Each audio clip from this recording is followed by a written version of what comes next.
Hello hi అండి. ఇప్పుడైతే నేను కొత్తిమీర పచ్చడి ఎలా చేయాలో తయారీ విధానం చూపిస్తున్నాను. ముందుగా ఆయిల్ పోసేసి కొద్దిగా జీలకర్ర వేసేసి 5-6 వెల్లుల్లిపాయలు వేసేసేసి దాంట్లో పచ్చిమిర్చి వేసేసి పచ్చిమిర్చి వేసాక కొద్దిగా కరివేపాకుని యాడ్ చేయండి. కొద్దిసేపు అలాగే కలపండి. కలిపిన తర్వాత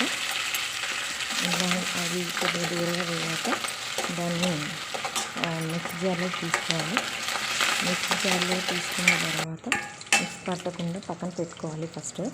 దాని తర్వాత ఇవన్నీ తీసి మిక్సీ జార్లో వేసుకున్నాక మనం ఏదైతే కొత్తిమీర కడిగి రెడీగా పెట్టుకున్నామో దాంట్లో అదే ఆయిల్లో ఈ కొత్తిమీరను అందులో వేసేయాలి.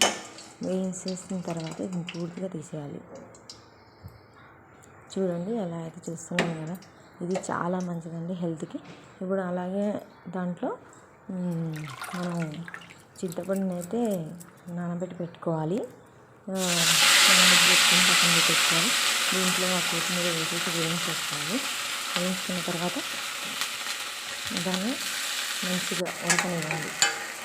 చూడండి ఎలా అవుతుందో, మంచిగా ఉడకనిచ్చాలి. ఉడకనిచ్చాక చూడండి ఎలా అవుతుంది. దీన్ని మొత్తం ఆ మిక్సీ జార్లో తీసుకోవాలి.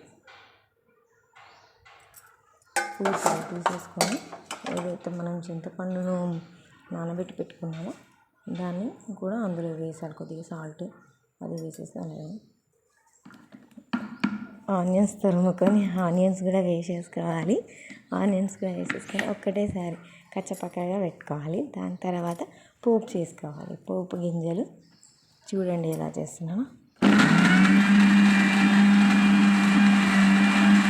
ఒక ఆయిల్ వేసేసుకొని జీలకర్ర వేయించుకొని పోపు గింజలు వేసేసుకొని మనం ఏదైతే పోపు పెట్టుకున్నామో ఆ ఆయిల్ని పూర్తిగా మనం మిక్సీ పట్టి పెట్టుకున్న కొత్తిమీర పచ్చడిలోకి వేసేసుకోవాలి. కొద్దిగా ఇంగువ కూడా యాడ్ చేసుకోవచ్చు.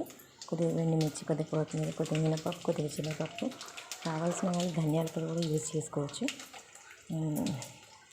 చూడండి ఎలా ఉందో, చాలా టేస్టీగా ఉందండి.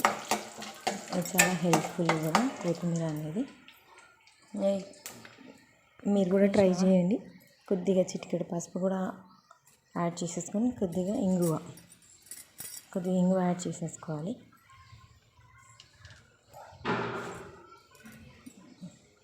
కొద్దిగా ఇంగువ యాడ్ చేసేసుకొని ఇలా వేయించేసుకొని పెట్టేసుకోవాలి. థ్యాంక్ యూ అండి. Thank you for watching. Thank you so much. చూడండి దాంట్లో వేసేసుకోవాలి. అది ప్లీజ్ సబ్స్క్రైబ్ చేయండి నా ఛానల్ అయితే. Thank you.